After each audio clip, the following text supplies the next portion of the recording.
여기 한국 때문에 운명이 완전히 바뀌어 버렸다는 스웨덴 부자가 있습니다.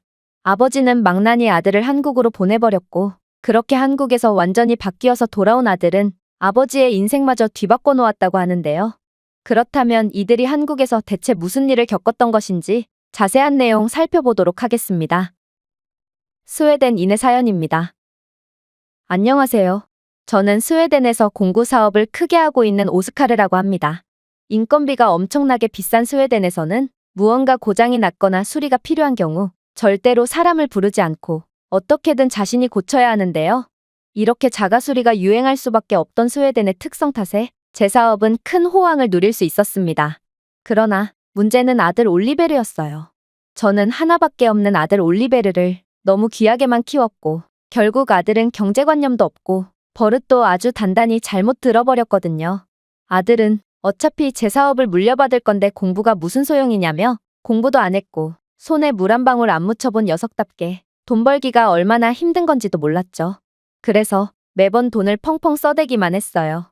그리고 어른들 말은 또 어찌나 안 듣던지 걸핏하면 예의 없이 대들기 일쑤였고 자신의 뜻대로 안 되면 밥 먹듯이 가출을 일삼았습니다. 도대체 어디서부터 잘못된 걸까요? 올리베르는 저로서는 도저히 감당할 수 없는 망나니가 되어버렸고 그가 성인이 되었는데도 대학교에 진학도 안 하고 매번 불량한 친구들과 어울려 돈이나 펑펑 쓰면서 다니길래 저는 특단의 조치를 취해야 했습니다. 그건 바로 한국에 있는 제 오랜 친구에게 맡기는 거였죠. 사실 제 오랜 친구 병철은 지금 제가 하고 있는 공구 사업의 공동 창업자였어요. 아니, 공동이라는 말을 감히 사용하기도 민망할 정도로 그의 공이 8할 이상이었죠. 병철은 매우 강인하고 예의 바른 사람이었고 그의 깍듯한 태도 덕분에 저희 사업은 시작부터 많은 협력사들과 인연을 맺을 수 있었습니다. 하지만 그렇게 저희의 공구 사업이 한창 잘 나가게 되었을 무렵 병철은 갑자기 한국으로 돌아간다는 충격적인 이야기를 꺼내는 거 아니겠어요? 자신의 부모님이 편찮으신데 마땅히 장남인 자신이 돌봐드려야 한다는 이유였죠. 저는 엄청난 충격을 받았습니다.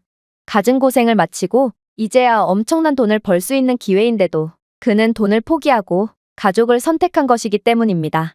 아무래도 한국은 스웨덴과는 비교도 안 될 정도로 가족 간의 관계가 끈끈하고 효도를 그 무엇보다 중요하게 생각하는 듯 했습니다.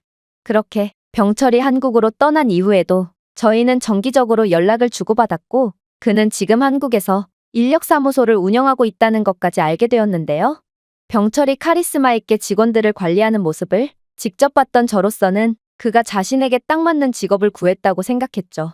어쨌든 저는 올리베르에게 돈 벌기가 얼마나 어려운 일인지 가르쳐줄 생각이었고 병철에게 돈을 지불할 테니 올리베르에게 일도 시키고 사람 좀 만들어달라고 부탁했습니다. 그러나 병철은 한국에서는 친구끼리 이런 부탁은 당연한 거고 돈 같은 건 필요 없다고 말하더군요.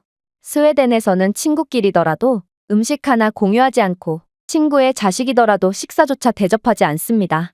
하지만 병철은 올리베르를 무료로 자신의 집에 머물게 해주고 한국식 예절 교육까지 시켜주겠다는 놀라운 말을 해왔어요.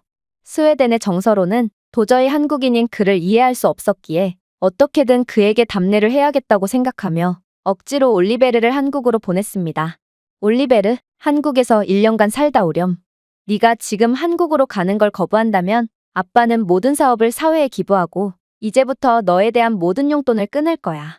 예상대로 올리베르의 반항은 거셌습니다.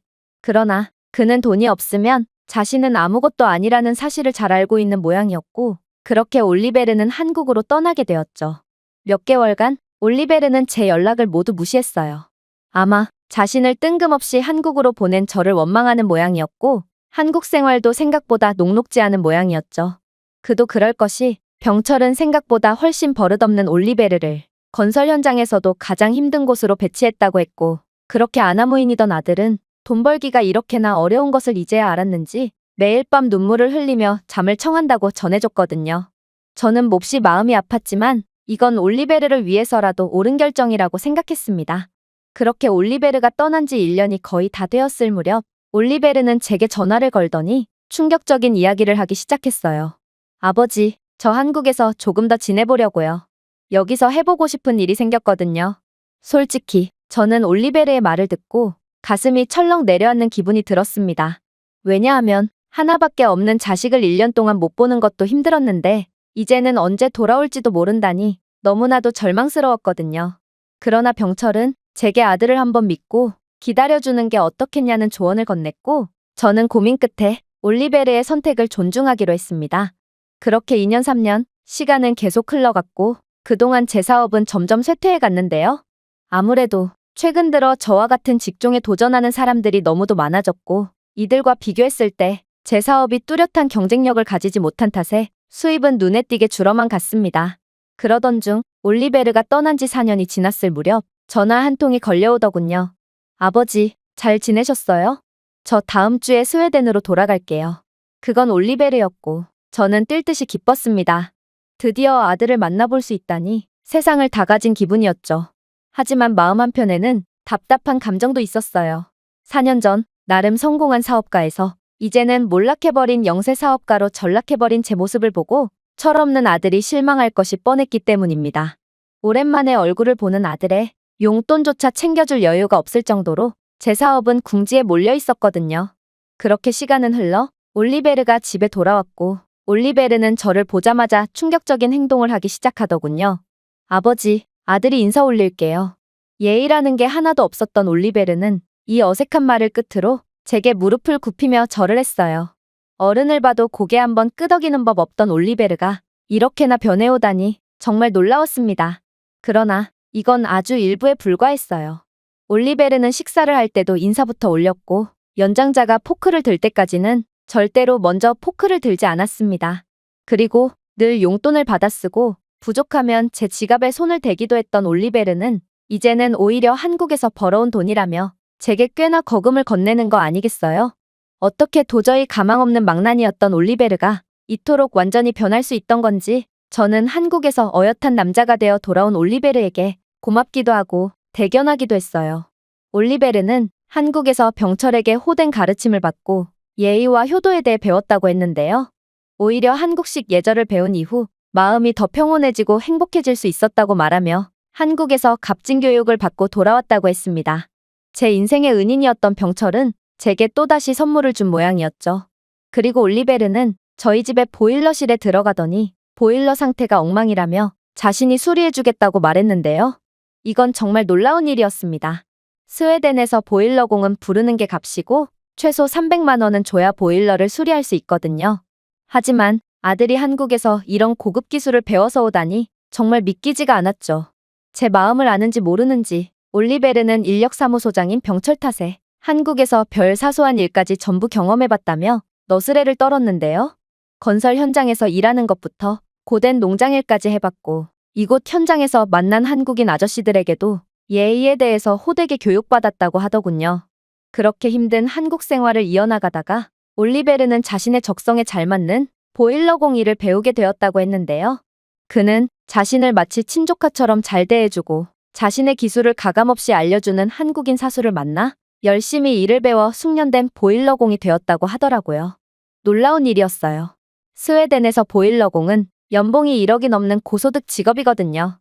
그만큼 보일러공 기술을 배우기도 힘들고 기술자들은 자신의 노하우를 잘 알려주려 하지도 않습니다. 하지만 어떻게 한국인들은 생판 처음 보는 외국인인 아들에게 여러 교육을 시켜줄 수가 있는지 아들에게 제대로 된 교육을 시켜본 적이 없는 아빠로서 저는 엄청난 부끄러움과 감사함을 느꼈습니다. 어쨌든 올리베르는 난생 처음 보는 허접해 보이는 빨간 장갑을 끼고 작업을 하기 시작했는데요. 몹시 조악해 보이는 겉모습과는 달리 그 빨간 장갑의 그립감은 엄청나게 우수해 보이더군요. 그렇게 아들은 능숙하게 작업을 마친 뒤 더러워진 빨간 장갑을 쓰레기통에 버렸고 저는 그의 모습에 핀잔을 줬습니다. 올리베르, 낭비가 너무 심한 거 아니니? 장갑은 빨았으면 되는데 그냥 버리는 건 심각한 낭비란다.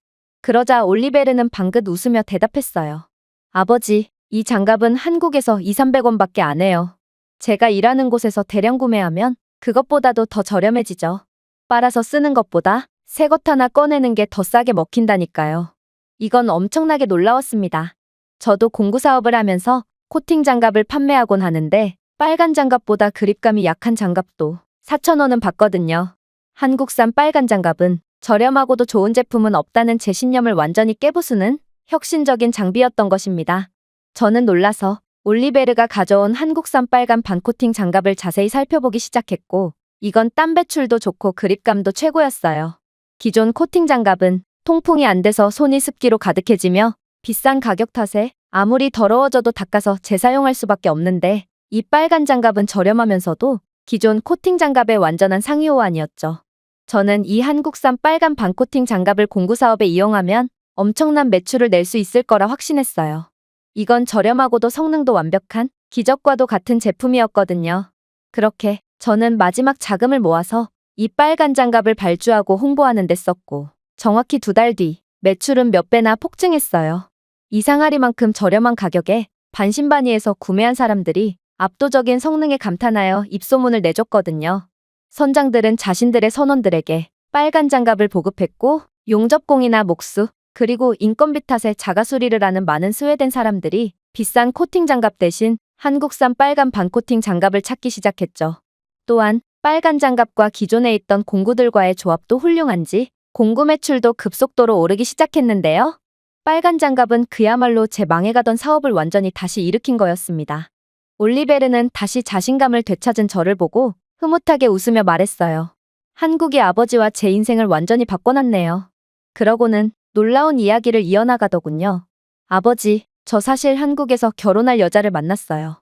먼저 말씀드리려고 했는데 아버지의 표정이 워낙 안 좋으셔서요. 그래서 다음 주에 다시 한국으로 돌아갔다가 스웨덴에는 나중에 돌아올 것 같네요.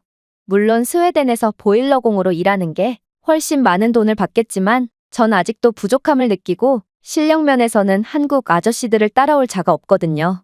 스웨덴 기술자들은 너무 이기적이라 실력이 없는데도 자신의 노하우를 좀처럼 공유하려 하지 않죠. 하지만 실력도 인성도 최고인 한국인 기술자들은 기꺼이 제게 최고의 조언을 아끼지 않고 계십니다.